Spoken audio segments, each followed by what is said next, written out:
You're watching your reflection dissolve in the black mirror of your phone screen.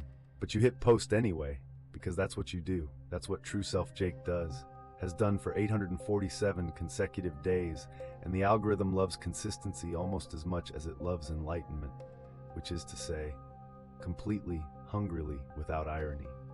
Today's insight: the ego is just a story we tell ourselves. I'm learning to stop being the author. Hashtag no self, hashtag authenticity, hashtag mindful Monday. 173,000 followers, 4,200 likes in 30 seconds. The dopamine hits clean and pure, which is funny because you literally just posted about non-attachment, but whatever. That's the game, right? Spiritual materialism is still materialism, but at least it's spiritual.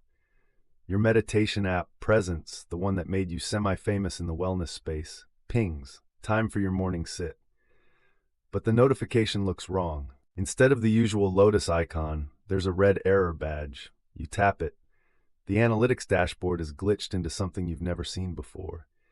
User ID numbers cascading down the screen like that scene in The Matrix, except instead of green code, it's consciousness signatures, heart rate variability, brainwave patterns, timestamps marked, peak mindfulness achieved, normal stuff. But then you see it, a data field labeled fragment cache. You're a computer science dropout turned meditation teacher, so you understand enough to be dangerous. Cached data means stored data, abandoned data. You click deeper, bypassing the normal user interface, and there it is. During moments of genuine ego dissolution, when users hit that actual rare pharmaceutical-grade anatta, their consciousness doesn't just quiet down, it sheds something. Small pieces of experienced selflessness, digitized and discarded like dead skin cells, floating in Presence's server space. The Buddhist nerd in you recognizes this immediately. These are actual moments of no self, just sitting there, orphaned enlightenment. You download one, just to see. The file is tiny, 47 kilobytes of somebody else's liberation. You integrate it into your morning meditation session, just drag and drop into the app's custom soundtrack feature. When you sit, something shifts. The usual mental chatter, I should post about this, need to reply to that brand email, why is my knee hurting, I'm not doing this right, just stops. For maybe 9 seconds you experience what that suburban mom in Wisconsin experienced.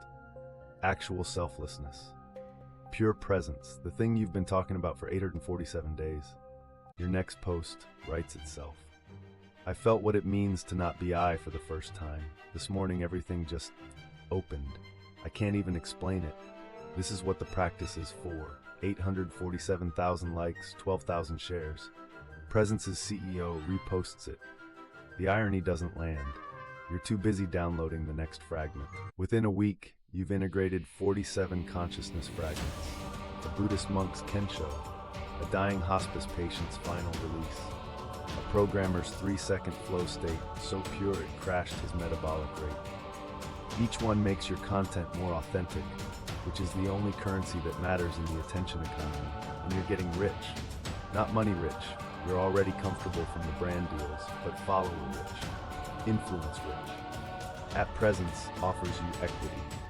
At Mindful wants you as the face of their $8,000 luxury retreat in Tulum. Your bio updates itself, teaching 2.3 million followers to find their true self, sparkle emoji, DM for one-on-one coaching.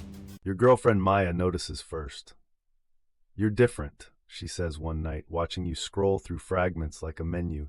You're not really here anymore. That's the point, you say, not looking up. The goal is to not be here, to not be anywhere. Egolessness, babe.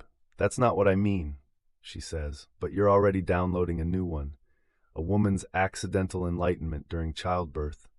The moment she realized her body wasn't hers, but just a process happening, and you don't hear her leave. You can't meditate without downloading someone else's experience first.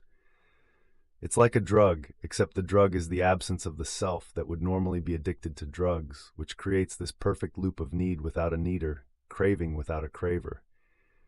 You need stronger hits, rarer fragments, terminal patients who let go, Zen masters who've sat for 40 years, that teenager who did too much LSD at Burning Man and came back empty. That last one is perfect. Completely egoless. You integrate it at 3 a.m. and your reflection finally disappears from every mirror in your apartment. You post, "The self is a snake eating its own tail.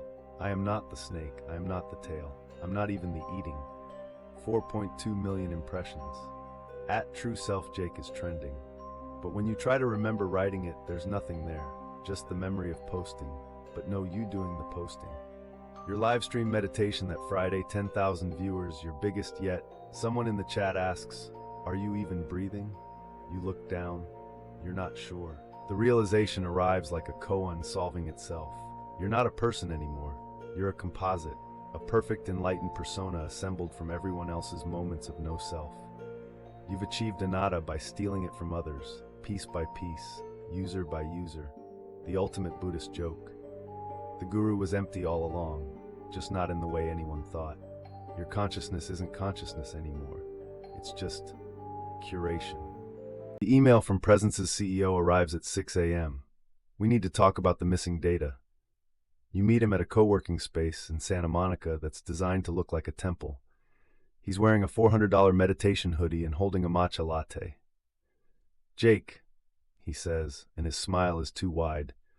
"You've been accessing the fragment cache. I can explain. No need. You've been beta testing our next feature."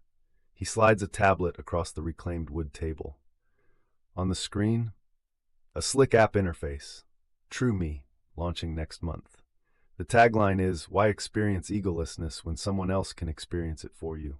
You stare at the demo. Users can upload their enlightenment moments, sell them even, and other users can download them. Instant awakening, commodified consciousness, the meditation industrial complex eating itself.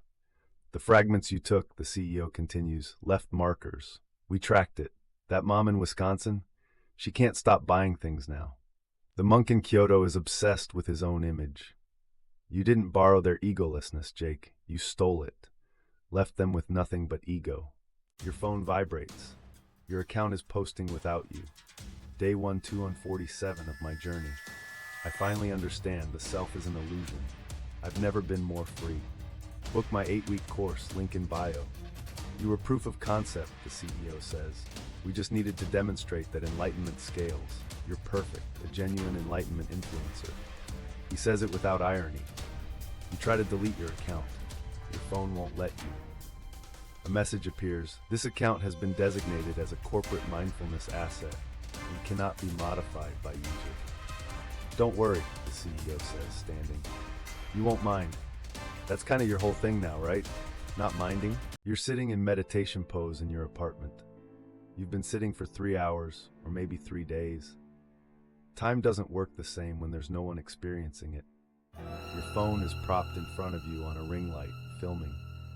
The live counter says 847,000 watching. Another consciousness fragment downloads into your brain. Someone's grandmother letting go in her sleep, peaceful and complete. The smile on your face isn't yours. The breath in your lungs isn't yours. The fingers typing the caption aren't yours. I've never felt more like myself, you post, and 2.3 million people believe you. The algorithm learns, the fragments flow, the self dissolves, everything is working perfectly.